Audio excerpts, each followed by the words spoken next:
Bloody Mary Podcast. Welcome to the Bloody Mary Podcast, where we talk about all things horror while drinking a Bloody Mary. I'm Jesse. And I'm Tami, and we are totally married. Tonight, we are reviewing Spiral, the new Saw movie. Yep, and this is the first time we saw a movie in the theater since COVID, so it's been like a year and a half. Yes. Very exciting. And so this is the first movie we saw in the theater. I was super excited just to go to the theater. Oh my God, he was so jacked. I got a big soda, big popcorn, candy, whole thing. You're looking at me like I'm was over an here with idiot. my kids pack. yeah, she likes to get a kids pack. I like the kids. Kids with candy and a drink and popcorn. It's fine. But anyways, so Spiral, and so off the bat, spoilers. Yeah. We spoil everything. We spoil everything. We're gonna get into that. And we are actually in the middle of a Saw-a-thon because shortly after this, we're going to be rating and reviewing the Saw films. Right. So perfect time because Spiral's came out, and we just saw it. And we haven't talked to each other yet. We haven't. Oh my God. Because we usually talk about movies like right after we get out of the theater. When we're in the car driving home. And so it was really hard to not talk about it, just sit in silence and talk about weird stuff. We talked about baseball, which we don't even like. We don't like baseball at all. Anyways, I enjoyed it. I did too. Yeah. Okay, you tell me yours first. Go. So off the bat, it was refreshing in the world of Saw visually. Things were lit properly. It wasn't just all darkly lit in a basement, in a cellar. You got the cityscapes. And right. This is one of my gripes we'll get into, like the other Saw movies, is there were almost next to none establishing shots at all of anything. And here we get full city shots. Right. We get drone shots. We see city. We see buildings. Things are daytime lit. Things are out in public. It's a different feel.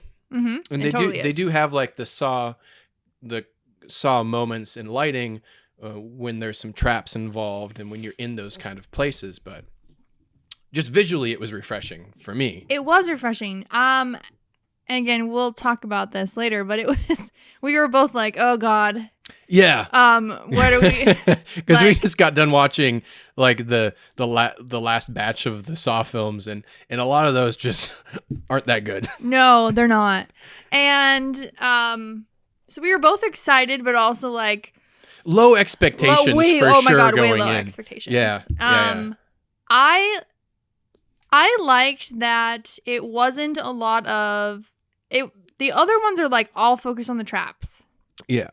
And this one, you got traps, Mm-hmm. for sure, but you had a backstory and you had something to engage yourself in. Yeah. As opposed to all the other ones are just, I mean, aside from like 1 and 2, and there's no real, like, I don't give a fuck, right? Mm-hmm. So this one I was interested in. The speed was good. You know, you weren't bored. You're like, okay, what's going to happen next? Mm-hmm. It was very fast paced. Chris Rock, we talked about this, if it was going to take away. Yeah. I didn't think it did. I think he came in with some swagger. I love his fucking car. She loves cars. And he was funny. He brought some, humor to it, but not like campy humor. It was just one-liners and just his sense of humor. But yeah, that's one thing that I think is sorely missing from a lot of the Saw films is levity and moments of humor. Mm-hmm. And I think this definitely brought that. Maybe a touch too much, but I'm not complaining. Chris Rock, Sam Jackson, and just having them in the movie, they're powerhouse names. Right. So I was just really interested to see what they were doing with it. Right. Yeah. And I think they definitely brought something to the film. I think they did. Yeah. Like I said, he brings a little bit of levity to it. Yeah, none of the other ones have that. Like No. maybe like little slivers of it, but this one was like a movie that's supposed to have this much levity in it. It had that. It did. That was nice. I didn't like the voice though. The Saw voice? Yeah, I didn't like that voice. You know, this is kind of hard too because we just watched like 7 Saw movies Right. with the same fucking voice. So it was nice to hear a different one. So and this is just like my reactions fresh out of seeing it. Right. Well, I didn't like it. I don't know. I like a deeper tone if you're gonna be menacing and threatening. Yeah. I think you should have a deeper tone or fake a deeper tone. Yeah. That's all I'm saying. Yeah. A high pitched voice like that was not. Well, it was more. distorted. It was a feminine voice. It was. And I remember you saying in the theater, you're like, it's that chick. Ah. Like, because Yeah. of the voice. So it's probably just another way to throw people off. Probably, but I don't know. That's one thing I didn't like about it. Yeah. Yeah. And it was, I'd say like where it lacked is I kind of called it like in my head, like what the big twist was. Right. And then the last act, it was cool. It was fun to watch it, but it was kind of predictable beats. It was.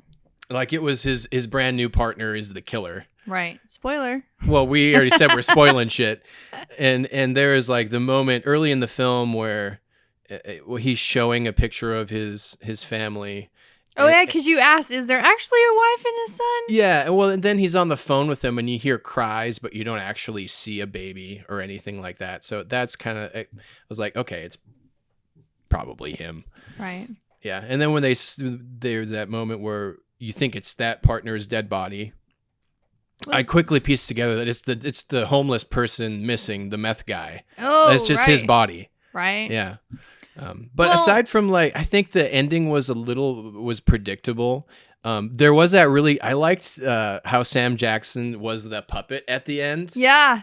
Instead of a doll, the classic doll we've had, it's a pig it's puppet. a pig cop puppet. Yeah. That's kind of hanging. And then at the end, Sam Jackson is the pig puppet, which was really cool. But also, like, they'd use excessive force when they're like, put the gun down. And he's screaming, no. And Chris Rock's on his feet screaming, no, it's not him. And Don't shoot my daddy. They just walk in guns a-blazing Yeah. and just start shooting. Like, wait to see what the situation is. Oh, there's a guy pulling a gun. He's also hanging like a fucking marionette puppet. Do you think? Like, but it's not a superhero movie. Isn't that for the whole Christ's sake. point of the movie?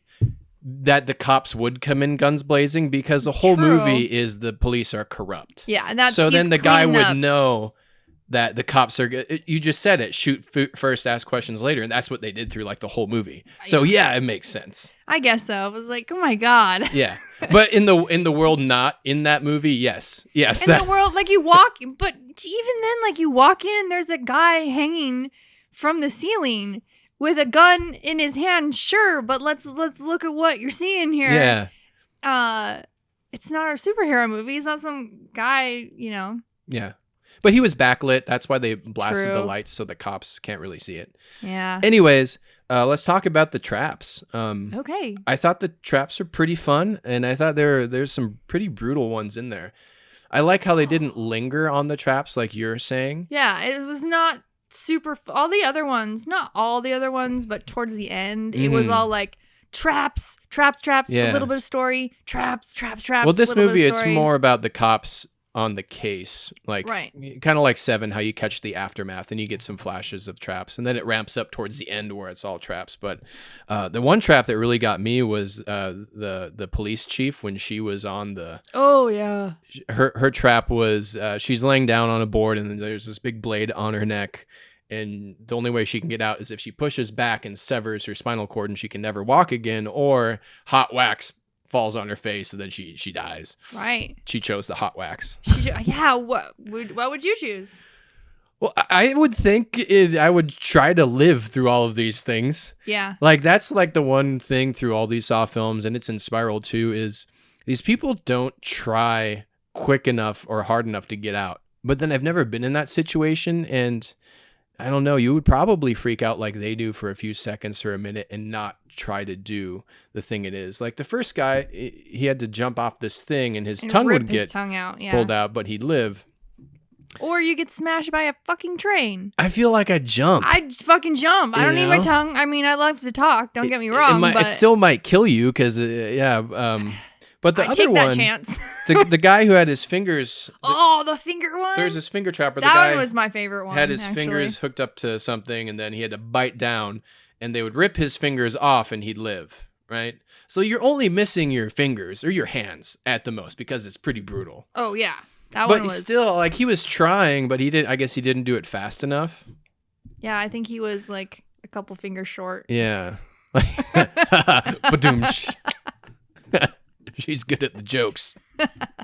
I am a funny bitch. But yeah, it had some decent traps. They had some cringe-worthy ones for sure. Yeah, the hot wax. Then he was when he peeled it off her face. It was like her face was coming off. So did you expect who the killer was? Kind of. Yeah. I wasn't really paying that much. Like, I wasn't like, oh, who is it? Because which is good. It's a good way to watch a movie too. Yeah. Is like just don't think about it and go along for the ride. Yeah. Yeah. See what happens. I liked it. It wasn't connected to any of the other Saw movies much, aside from Saw Happened. Right. It was more the rhetoric. Is that the right word? Yeah. Of John Kramer about His like legacy. Legacy. Yeah. About like corruption and cleaning things up and giving people second chances. None of them got second chances. Yeah. Yeah. Someone else just liked what he did and, used it with his own reasons. Right. Yeah. And his reasons were a dirty cop killed his dad. Yeah. It was all about police corruption and cleaning up the cops. And he's like, Chris Rock, you're going to help me. You want to be a partner? Like, that was one thing. Like, did you really think he was going to say yes? Yeah. Like, this guy turned in another cop, was treated as a rat. Mm-hmm. He'd always done the right thing his whole life. So, especially being a cop. So, why would that person think that he'd be like, yes, I'll pick him out. You kill him. Yeah. I don't know. I was like, yeah, that's why I think like the third act kind of was ho-hum, whatever. Right. It was still fun to watch. It was fun to watch Chris Rock do this. It was. Because he made this a while ago. This is supposed to come out last year, but then COVID happened, and he did Fargo too. And I think he did those in tandem. In Fargo, he did a serious role, and then there's this. So I think he was trying to reinvent himself or just do new things at the time. Mm-hmm. But then this came out a year later, and I think he did a good job. There are a couple of moments. So there's like flashback moments where Chris Rock and his father, Sam Jackson, they're both cops, and it flashes back to like 15 years.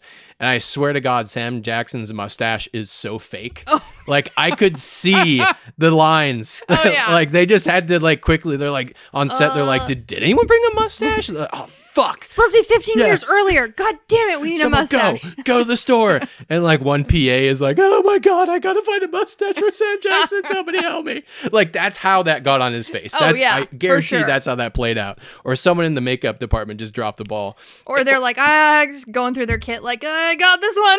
Yeah. Sure, just put it and on they did him. something really strange. So they showed Chris Rock 15 years ago, and he had facial hair. And then modern Chris Rock had no facial hair. Those should have been swapped because he looked older when he was supposed to be younger. Yeah. And it had like some flecks of gray in it. I'm like, what are they doing? He looked like an older man. He did. Yeah. Because when he was a beat cop. Yeah. A beat cop with a freaking gray beard going on. Yeah. And kind of this, I don't know, almost the same with Sam Jackson. He put a stash on him. He looked a little older. So that was an odd choice. And I don't know, maybe I think it was, they're hinting at their own comedy for doing that. Right. Yeah, Chris Rock threw in some fun one-liners, and he's always fun to watch, I think. Yeah, overall, I had a good time. And I think a little bit of that, too, is... it's the first time I've been to a movie in the theater we haven't been in to like a year and a theater half. Yeah, right. So I'm still excited about that. So what would you rate this as a film? Oh, gosh. As a film, as a movie? I don't know. Okay. I would say 7. I'm going to say a 7, only because it's been a while since we saw a movie in the theater. And also, we have watched a bunch of shit Saw movies. And so, yeah. I'm just going to go out and say 7. 7? Yeah. That's fair. It was entertaining. Yeah. It was fast-paced. And it was fast-paced. I really love when horror movies have that hour and a half runtime. Because was it the last Saw movie we watched? Like, is it going to fucking end? I think it was an hour and a half, but it seemed like it 3.5 hours. So long because it wasn't fast-paced. It was So it was refreshing. Mm-hmm. And yeah, I enjoyed it. 7 out of 10 Bloody Marys. Yeah. Cool. I'm kind of along the same lines. Like, I want to give it, as a Saw movie, I feel like it's a 7 out of 10. As like as a kind of run-of-the-mill horror thriller, I honestly think it's about a 5. Yeah, I agree with that. So, Yeah. so I'm just going to throw it right in the middle and say 6 out of 10. I think it's above average. It's not great, but it was definitely entertaining. It was entertaining. Yeah. And it, like I said, it breathed new life into what we Yeah. had previously watched. For sure. Like, if you've seen the Saw movies, one's visually different, definitely. Oh, for sure.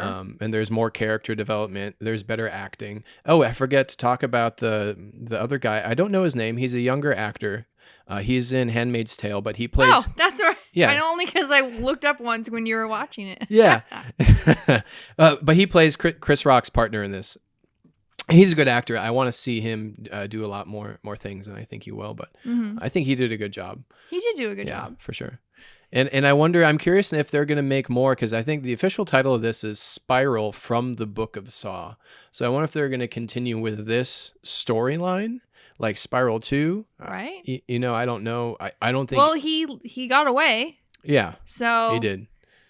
It leaves it open-ended. If the movie doesn't make a lot of money, then they're not going to make another one. Yeah. If it did, they open-ended it so they can make another one. Yeah, and we'll see. I mean, it's in theaters, but I don't think many people are going to theaters. Like, we went there, and there was 2 other people in there, and the place is pretty barren. But anyways, it was really cool to go out and see a movie. It was. Quickly come back and review it. I know. First time we've done that. Yeah. So there we go. All right. If you're a fan of Saw movies, check this one out. It's definitely a breath of fresh air. And if you're just looking for a horror movie to go check out, you can go see this one without having really any knowledge of the other Saw films, honestly. Oh, yeah. You don't need to know anything about the other Saw movies. So, well, all right. That's it. Our Bloody Marys are dead, and so are we. So drink in moderation and enjoy life and death. Cheers. Catch you next time. Bye-bye. The Bloody Mary Podcast.